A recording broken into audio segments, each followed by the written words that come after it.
स्वागत है। आज हम डॉक्टर भीमराव रामजी अंबेडकर के जीवन और उनके गहरे संघर्षों पर थोड़ी विस्तार से बात करेंगे। हाँ।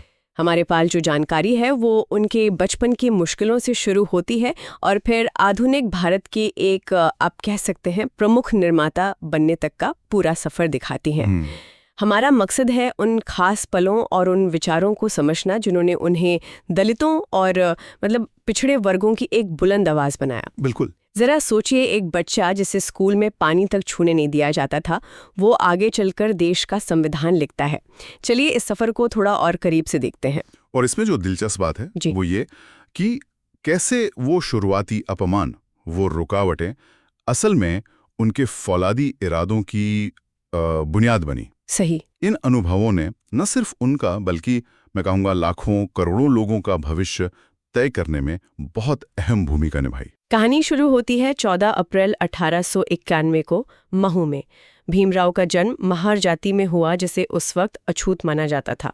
हाँ, उस समय की सामाजिक व्यवस्था ऐसी ही थी। स्कूल में उन्हें दूसरों से अलग, जमीन पर बैठना पड़ता था।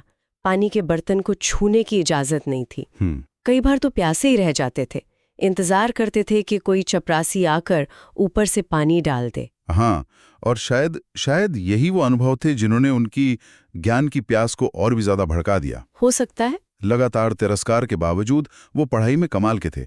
1907 में मैट्रिक पास करने वाले अपने समुदाय के पहले व्यक्ति बने। पहले व्यक्ति? हाँ। फिर बड़ौदा के महाराजा की स्कॉलरशिप मिली। उससे कोलंबिया यूनिवर्सिटी गए, न्यूयॉर्क, फिर लंदन स्कूल ऑफ इकोनॉमिक्स। अच्छा।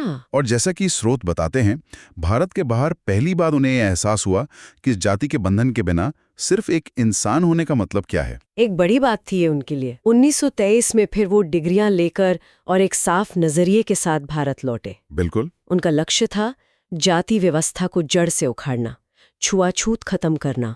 और यहीं से उनका संघर्ष जो है वो एक सीधे टकराव का रूप लेता है। हाँ, 1927 में महाड़ का चावदार तालाब सत्याग्रह। सही। पानी पीने के लिए उन्होंने एक सत्याग्रह का नेतृत्व किया, जिसके बाद काफी हिंसा भी हुई। बाद में उन्होंने मनुस्मृति की प्रतियां भी जलाईं, जिसे वो जातिगत असमानता को सही ठहराने वाला एक प्राचीन ग्रंथ मानते थे। और उन्होंने ये कहा भी था बहुत खुलकर, मैं हिंदू पैदा हुआ लेकिन हिंदू मरूंगा नहीं। बिल्कुल। ये सिर्फ देखिए पानी पीने की बात नहीं थी, ये सदियों पुरानी जो सामाजिक व्यवस्था थी उसको सीधी चुनौती थी। सही बात है। और इसी पृष्ठभूमि में दलितों के लिए अलग चुनावी क्षेत्रों, सेपरेट इलेक्टोरेट्स के मुद्दे पर महात्मा गांधी से उनका बहुत तीव्र मतभेद हुआ। हाँ, ये पूना पैक्ट वाला मामला। हाँ, गांधी जी को डर था कि इससे हिंदू समाज बढ़ जाएगा। उन्होंने आमरण अनशन किया।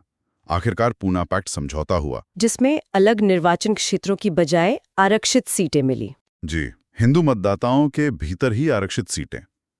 अंबेडकर को हमेशा ये मलाल रहा कि उन्हें समझौता करना पड़ा कि वो दलितों के राजनीतिक अधिकार पूरी तरह सुरक्षित नहीं कर पाए। फिर 1947 में भारत आजाद हुआ और इतिहास ने एक बहुत ही दिलचस्प मोड़ लिया।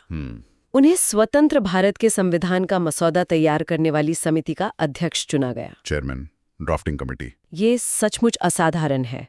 जिस इंसान को समाज ने बुनियादी मानवाधिकारों से वंचित रखा, वही अब पूरे देश के लिए मौलिक अधिकार और कानून बना रहा था। और उन्होंने ये भूमिका बहुत ही बखूबी निभाई। संविधान में छुआछूत का कानूनी अंत किया गया। हाँ। कानून के सामने सबकी बराबरी, अनुसूचित जातियों, जनजातियों के लिए सरकारी नौकरियों और शिक्षा में आरक्षण का प्रावधान। आरक्षण, हाँ। और सभी नागरिकों के लिए मौलिक अधिकार, ये सब शामिल किया।